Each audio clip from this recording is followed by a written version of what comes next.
कर्नाटकमधला आमचा दुसरा दिवस आणि आज आम्हाला हॉटेलमधून चेकआउट करायचं होतं. सकाळी सगळ्या बॅगा भरल्या, रूममध्ये काही राहिलं नाही ना याची खात्री केली आणि सगळं सामान बाहेर काढलं आणि रिसेप्शनला खाली आणून ठेवलं. आणि आता सगळे खाली येईपर्यंत मी आणि बायको जवळच्या मेडिकलमध्ये औषध घेण्यासाठी आलो होतो, कारण उन्हाळ्याची गरमी आता जाणवायला लागली होती.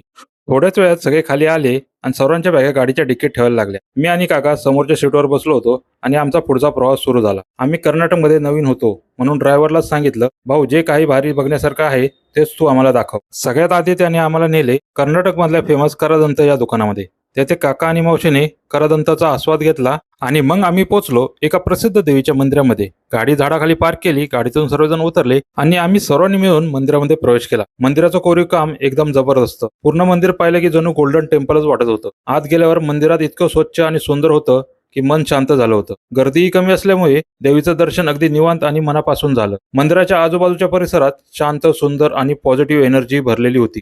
आणि आता हा सगळा अनुभव कॅप्चर केलाय तुमच्यासाठी सिनेमॅटिक व्हिडिओमध्ये.